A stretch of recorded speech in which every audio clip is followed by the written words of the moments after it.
it was so funny with Bette because she was a great singer and all the whole deal, but she became a fine comedian because she was a waitress at the Improv, and so it was mainly comics, and Bud would put up a waitress just to break the Bud monotony. Freeman of Yeah, the Bud Improv, Freeman. yeah. Yeah, Bud would put up a waitress just to break the monotony of the deal. Right.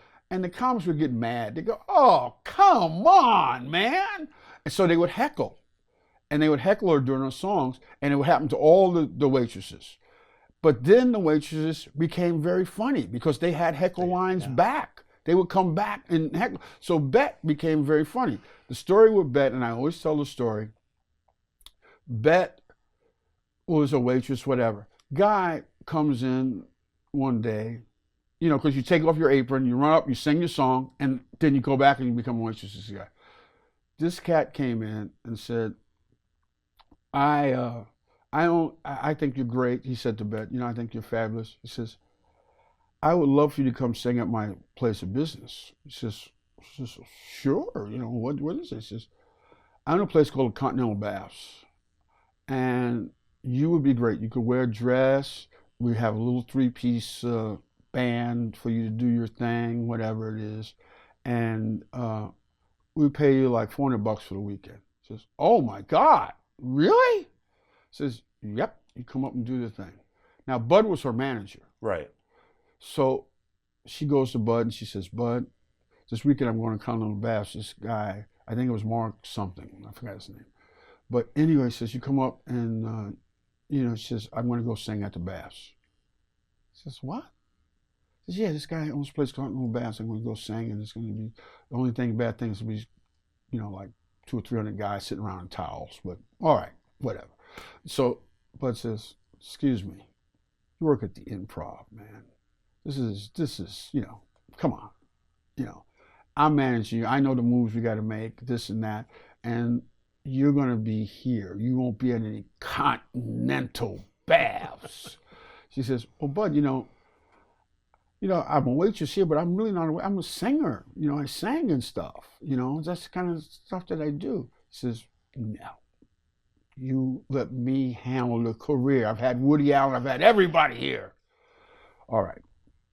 They go back and forth, and Bud says to her, you know what?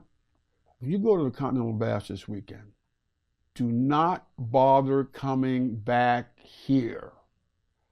Well, need I tell you what happened?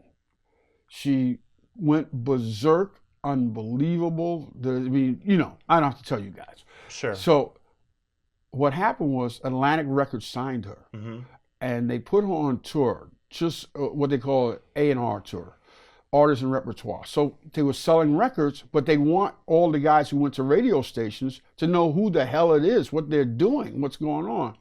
So they said, you know what?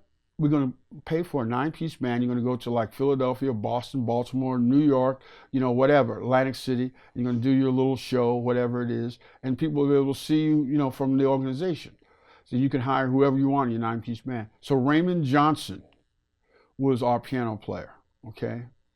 And Raymond Johnson is an old griddled vet, like I am now. He's a griddle, just wiped out, terrible. Sure. And she says, Ray, I got a chance to go on the road, and I'm going to do like these 9 cities in 10 days, and I want you to be my band leader.